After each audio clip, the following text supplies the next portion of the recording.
From the moment I laid eyes on my middle school's e-PCs, I was obsessed with netbooks. The idea that a computer could be so small was intoxicating, and I wanted one of my own more than any other piece of tech. After spending a summer with my brother working at my grandparents' place in 2012, he got a Nexus 7 tablet, and I got a refurbished Gateway netbook with an Atom N2600. It was a complete joke for gaming, but that's how I cut my teeth on this whole YouTube thing. It started with unedited Fraps recordings of whatever games I tried on it, then compilations of those recordings made with Windows Movie Maker, before I moved on to bigger and better things. I never lost my interest in low-power x86 machines though, and the road from those old Atoms to the E-cores of today is one that, in my book, is woefully under-discussed on YouTube. So, when Swelter emailed me to sponsor a review of their Zimaboard single-board server with a Celeron N3450 on board, I took them up on it. Let's see what this thing can do. Icewell markets the Zimaboard as the world's first hackable x86 single-board server. I'm not sure what hackable means, but the port selection screams NAS to me. Up front are two SATA 6GB/s ports and a proprietary power port for them, and around back you'll find two Ethernet jacks powered by Realtek RTL 8168 gigabit NICs. You also get two USB 3 5GB/s ports, a mini DisplayPort, and a barrel jack for the included 36-watt wall wart. On the side is the most compelling feature of the Zimaboard in my opinion, an open-ended PCIe 2.0x4 slot.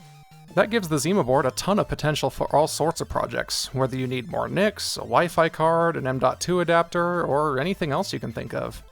Servers and networking in general aren't really my thing, and there are already a boatload of videos covering it from that perspective, so I'll be trying out a datapath capture card to see if the Zimaboard can function as a silent, tiny capture machine. Before that, let's talk pricing. Icewell sent me the Zimaboard 832 Duo 2.5-inch bundle. For just under $220 you get the highest end board with 8 gigs of RAM and 32 gigs of eMMC, a 2-drive SATA power and data cable, a mini DP to HDMI adapter, and a stand for two 2.5-inch drives. I have a few problems with this. One, that's a lot of money for something packing a now 8-year-old Celeron, especially when AliExpress is full of fanless N100 mini PCs around that price point. If you don't need 8 gigs of RAM, you can save $40 by going with the 432 model.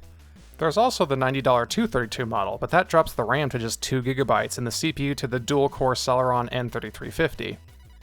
2, the dual-drive SATA cable should really be included in the box.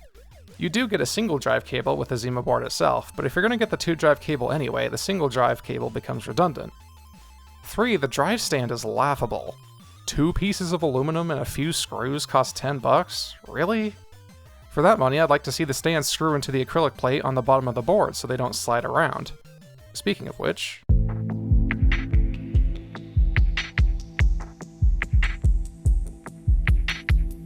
much better. Inside the case, we find the real star of the show, the Intel Celeron N3450. This little guy is part of the Apollo Lake generation of Atom-style SoCs from 2016, following Bay Trail from 2013 and Braswell from 2015. It's essentially the Atom counterpart to Skylake, with both families sharing Intel's 14nm manufacturing process and Gen 9 graphics.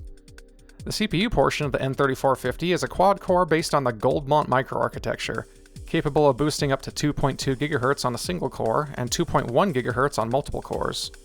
The 4 cores are arranged superficially similarly to a Core 2 quad, with 2 cores forming a cluster that shares L2 cache, in this case 1 MB per cluster. Each core gets its own L1 caches though, 32K for instructions just like Skylake, and 24K for data, a 25% reduction versus Skylake. Intel's low-power SoCs wouldn't get L3 cache until early 2021, so this is all you get. Instruction set support is on par with Westmere, so no AVX or AVX2, not that you really need them on such a low-end part. The N3450 includes HD Graphics 500, a scaled-down version of Skylake's HD 530 with half as many execution units. The 12 EUs in HD 500 are roughly equivalent to 96 cores in a traditional GPU. With a max turbo clock of 700 MHz, that puts it on par performance-wise with the GeForce GT 420, on paper anyway. HD 500's feature set is arguably the N3450's greatest strength, with full support for DirectX 12 feature level 12.1, OpenGL 4.6, Vulkan 1.3, and OpenCL 3.0. You get great video playback and transcode too, with full hardware decode support for 4K 60 VP9, H.264, and H.265 with HDR, according to the datasheet. You can even encode 4K 60 H.264, though H.265 and VP8 are only rated for 4K 30. This was legitimately the most fully featured video block you could get at the time. Even Skylake only offered partial decode acceleration for VP9 and HDR H.265. Intel gave the N3450 a TDP of 6 watts. You might assume Icewell chose it because of its low power consumption, but they've set both PL1 and PL2 to 15 watts. This is great for performance, but logically it leaves price as the only justification for using the lowest end quad-core Intel offered in 2016. The Zimaboard isn't even a 2016 product. According to its Kickstarter page, specs were locked in as early as October of 2020, when the N3450 was already 4 years old. If the power limit bothers you, you're free to adjust PL1 in the BIOS or even disable it entirely, though you'll still be capped at 15 watts by PL2. Backing the N3450 are 8 gigs of LPDDR4 from Chunkshin, and that leads me to my biggest disappointment with the Zimaboard. As far as I can tell, these ICs are rated for 3200 megabit per second, but they're only running at half that, with terrible timings typical of LPDDR. The N3450's memory controller is rated for LPDDR4 2400, so there's quite a bit of bandwidth left on the table. I've asked Icewhale why this was done and if there's any way to raise the clock, but as of this recording, I haven't received an answer. Across from the RAM is 32 gigs of eMMC preloaded with Debian 11 and Icewhale's own Casa OS, a server management front-end controlled through a web interface. I won't be using it much in this video as Casa OS has been extensively covered already. Instead, I've hooked up a Samsung 870 EVO SSD via SATA and installed Windows 10 LTSB 2016 to it, using the latest graphics driver version ending in 2115. To make things more interesting, I'll be benching the Zimaboard against the next video's test system. It's a socket FM1 machine with an AMD A8 3820 APU inside, to serve as a stand-in for all sorts of old quad-core systems that could be repurposed to serve a similar role to the Zimaboard, size and power consumption aside. If the N3450 is going to pull out any victories here, it's going to be from feature set advantages, because the raw performance just isn't there.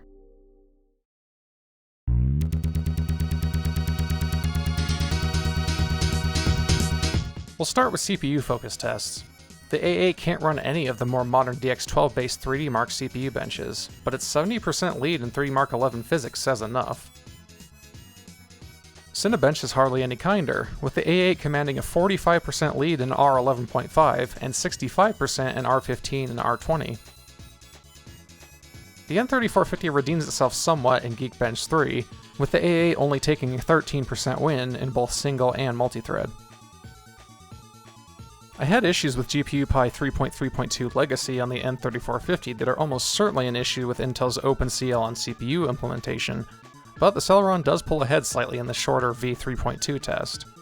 Whether this is a result of its support for SSC 4.1 and 4.2, or AMD's OpenCL implementation being less efficient, I'm not sure. Still, a win's a win. The PC Mark results are all over the place. The N3450 comes out on top by a small 7% margin in PC Mark 7, but all the other tested versions show the A8 machine 34 to 65% ahead. I'm guessing the Celeron's superior video block is helping it out. The A8 sweeps the N3450 in every math test in the suite, with margins of 12% in SuperPi 32 at the low end, and 49% in PiFast at the high end. The Zimaboard doesn't have enough RAM for the Celeron to complete Y-Cruncher 2.5 billion, so don't worry about that DNF. 7-zip bullies the Celeron the hardest of any of the CPU tests, with the APU taking a 74% lead. The HardwareBot's X265 encoding test paints a completely different picture. The N3450 manages to speed ahead of the A8 by 39 to 44%, purely because the Celeron has SSC 4.2, and the A8 doesn't. Granted, single-digit frame rates from both CPUs make this an academic exercise, but the N3450 needs all the help it can get. Moving on to GPU benchmarks paints a bleak picture of HD 500's performance. The Radeon HD 6550D in the A8 is more than twice as fast in the majority of these legacy benchmarks, and the rest aren't far from that mark. Things don't get much better with D3D10, with the Radeon thrashing Intel by 67 to 83%. D3D11 continues the trend. Intel again turns in less than half the performance of AMD in some of these benchmarks. On the bright side, HD 500's support for DirectX 12 and Vulkan lets it run uncontested, not that these results are good. The limited RAM capacity is likely causing the Zimaboard's DNF in TimeSpy Extreme. Catzilla is somewhat kinder to the Celeron than what we've seen so far, but AMD starts off with a 56% lead that grows to 78% at high resolution. The Zimaboard is probably RAM limited again at 4K.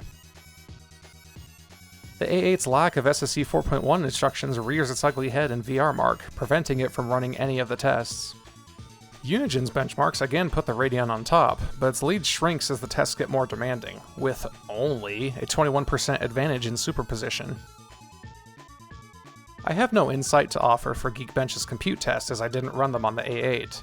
Feel free to post your own scores for comparison in the comments.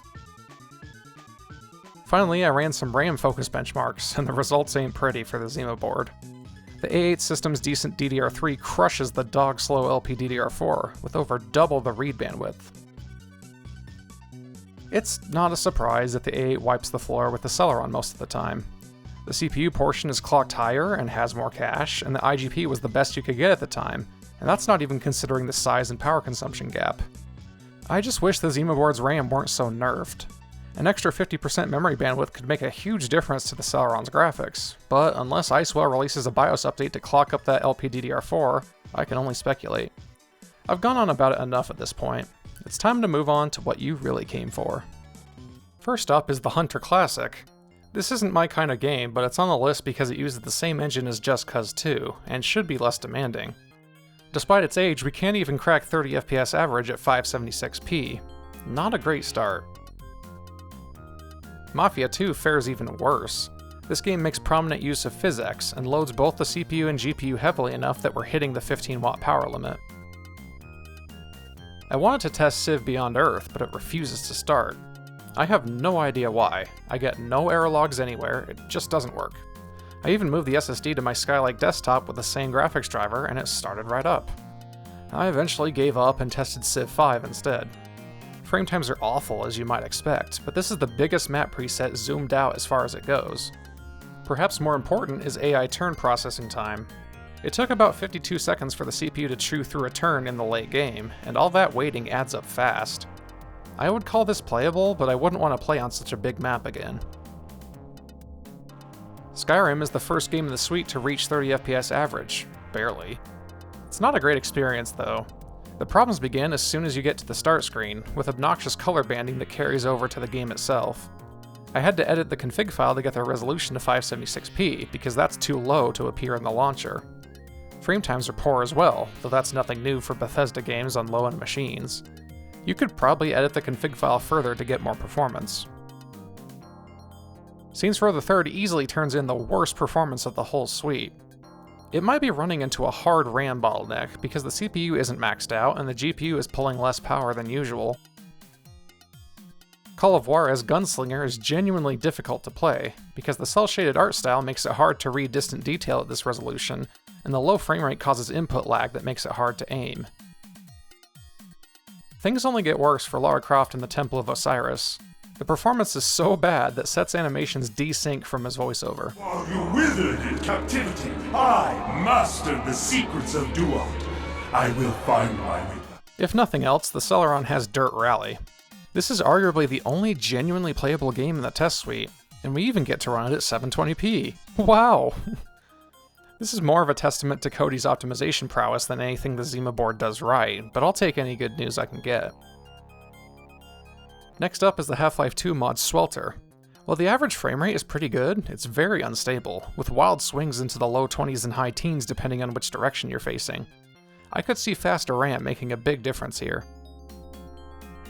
Finally, I wanted to see if an Unreal Engine 4 game would even run on this poor thing, and Golf It is one of the lightest ones I could find. It does run, but we're really scraping the bottom of the image quality barrel here. The CPU is basically twiddling its thumbs while the GPU sweats, all to barely scrape past 20 FPS. I plan to test this on the A8 in the next video, so stay tuned for that. It goes without saying, but the Celeron N3450 gaming experience is awful. I don't think my selection of games is unfair, it's just that the Celeron is even more potato than I expected. While faster RAM would certainly help, I don't think it'd make a transformative difference outside of 1 or 2 games. The baseline you've seen is just too low. In the end, all this was really just for fun, because I'm not expecting to do any serious gaming on a board designed to be a server. Maybe it can still be useful outside of that role, as a capture PC. My primary capture card is a DataPath E1S, capable of flawless 1080p60 RGB recordings from DVI, or VGA with a passive adapter. I use VirtualDub 2 as my capture utility, and usually prefer to use the UT-Video T2 RGB lossless codec to keep the SSD from being overwhelmed by writes. With this setup and the A8 feeding a 1080p signal into the capture card, the Zimaboard can only sustain about 30 FPS before the CPU gets overwhelmed and starts dropping frames, and it's pretty obvious in the final output. I tried a bunch of other codecs and even turned off video compression entirely, but I was never able to get consistent 1080p60 capture. 720p60 worked great though, and the final output is exactly what the A8 is sending, just at a lower resolution. Just to be thorough, I also tried the DataPath in OBS Studio with GPU encoding, but the CPU overhead is so much higher that the final output is useless. The Zimaboard isn't entirely hopeless as a capture PC, but the limited performance means it's only suitable for machines I don't plan to use above 1024x768. There's also the issue of audio. Normally I use the line-in port on the motherboard for that, but the Zimaboard has no audio devices other than the output from the main DisplayPort. To get around that, I'd need a USB hub and audio device, and all that would result in a rat's nest of wires that I don't want to deal with. Capture cards that handle audio, like this Elgato 4K60 Pro, wouldn't have this problem, but those come with issues of their own that I won't get into here.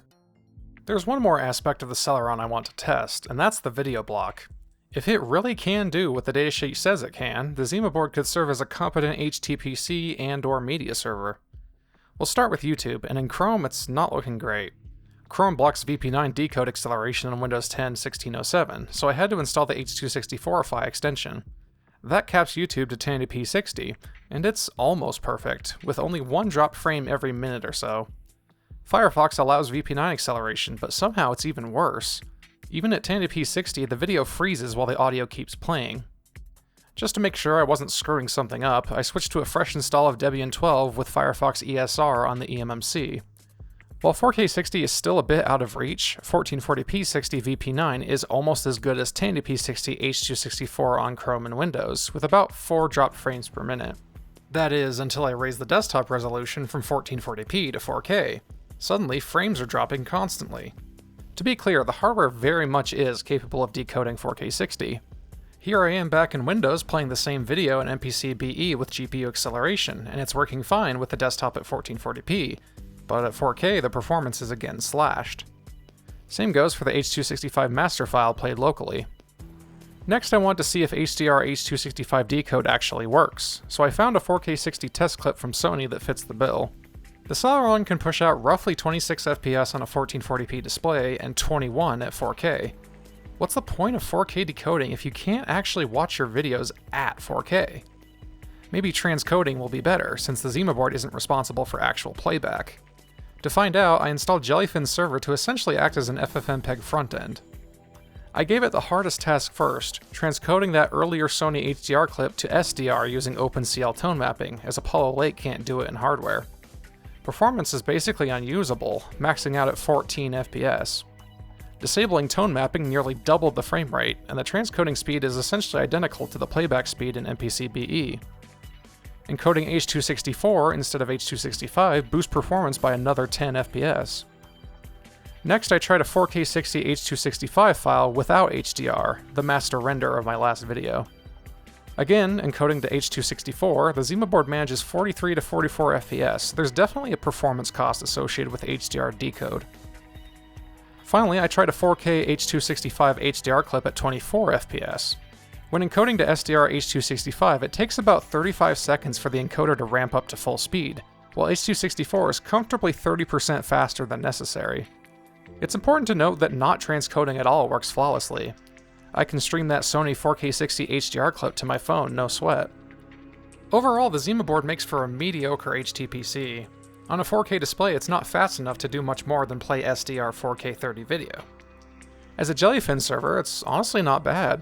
As long as you don't need more than one H.264 transcoding operation at a time at no more than 4K 30, it's got you covered. Ultimately, I like the concept of the Zimaboard a whole lot more than I like the execution. A tiny silent PC with a PCIe slot has so much potential in theory, but the woefully underpowered hardware prevents it from ever meeting what I believe are reasonable expectations. I realize the Zimaboard is marketed as a server for a reason, and it's most comfortable when it doesn't have a GUI to deal with, but that's already been done better by channels like Harperhaven that are much more qualified to talk about such things. As it is, this was easily the most frustrating to make video in my entire catalog. I'm not going to rant about all the issues I had with both Windows and Linux, but suffice it to say that I've become even more jaded with the state of modern software than I already was. You can't truly understand just how bloated everything is until you use a potato for an extended period of time. I just hope that you, the viewer, thought it was worth it. To the people at Icewhale that might be watching, I'd love to see a second generation Zimaboard, with an Alder Lake N or even AMD CPU, and NICs faster than gigabit. I'd also like a physical power button and the main DisplayPort to not block PCIe mounting brackets, but those are minor nitpicks. As it is now, the Zimaboard is not for me.